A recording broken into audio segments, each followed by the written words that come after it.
আপনার 2.5-3 ইঞ্চি 3.5 ইঞ্চি হতে পারে, 7 ইঞ্চি হতে পারে, কিংবা চলা কাঠ পাওয়া যায় না, চলা কাঠ এরকম চ্যাপটা একটু মোটা ধরনের সেটা দিই।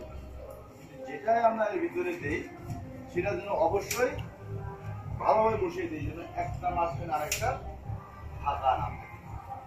একটু মোটা রাখতাম, এই ফুয়েলে সমপরিমাণ ফুয়েলে একটু বেশি সময় দিই। আবার যদি এটা আবার পাতলা করে দেই, এই সমপরিমাণ বা ডিউরেশনটা বেশ বা কম হবে, এই ঘড়িটার উপর নির্ভর করে। এটা কি যে কোনো কাঠ দিয়ে হবে? যে কোনো কাঠ দিয়ে হবে। আচ্ছা, তাই এই যে আপনি যে ইটা দিবেন লাকড়িটা, তাহলে যতটুকু দিবেন অতটুকু একটা বাঁধ দিয়ে দিলে মাঝখানে যদি ওইভাবে দেন তাহলে ওটা পারফেক্ট পড়বে না। যদি এরকম ফাঁকা ফাঁকা থাকে তাহলে বেশি খড়ি ধরবে না, এক দ্বিতীয়ত খড়িটা খুব তাড়াতাড়ি পুড়ে যাবে।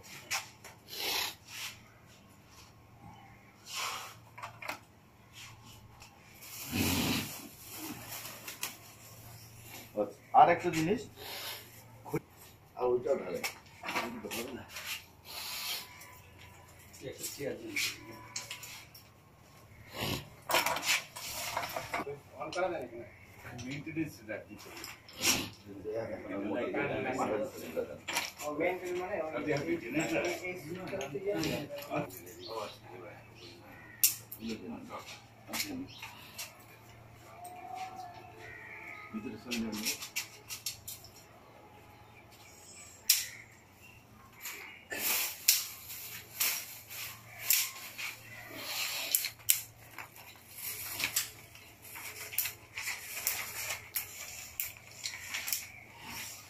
ঠিক আছে,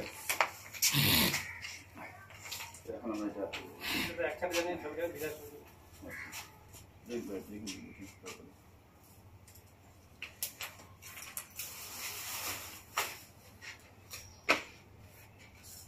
আমি জানি কাছে আপনি তো চলুন ধরেন, আমি জানেন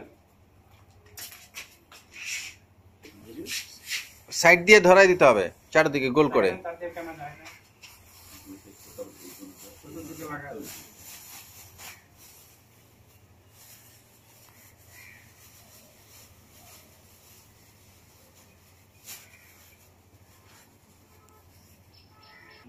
রাখেন রাখেন, এই আস্তে আস্তে, হ্যাঁ দেন।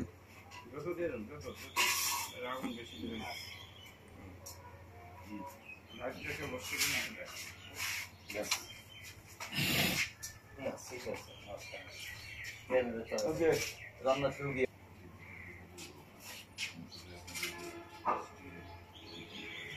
আস্তে আস্তে দেন, আস্তে আস্তে আর দিতে থাক, দেন বাস।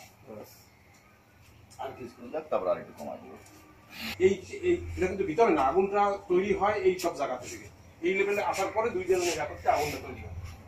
অর্থাৎ সেক্ষেত্রে এখানে একটা ডিফারেন্স রাখতেই হবে স্যার। না, ডিফারেন্সটা এটা সায়েন্টিফিক কিনা আমার কথা হলো যে এই যে মেজারমেন্টটা এটা কতটুকু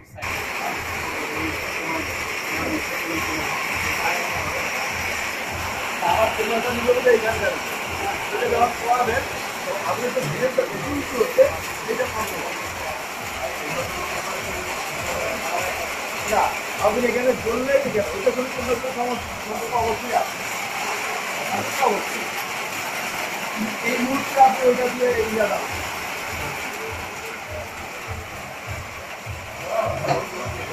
এখন আপনি বুঝলেন না, আপনার এগুলো মানে উত্তর ছিল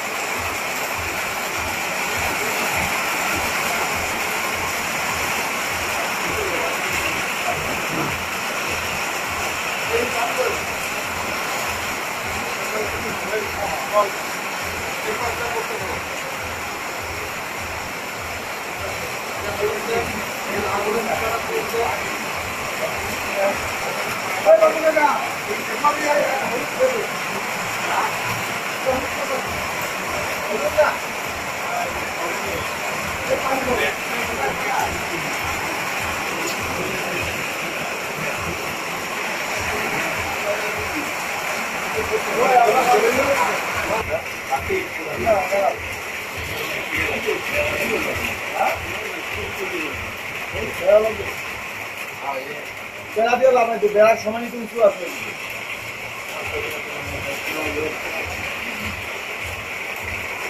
এই যে, বুঝলেন না?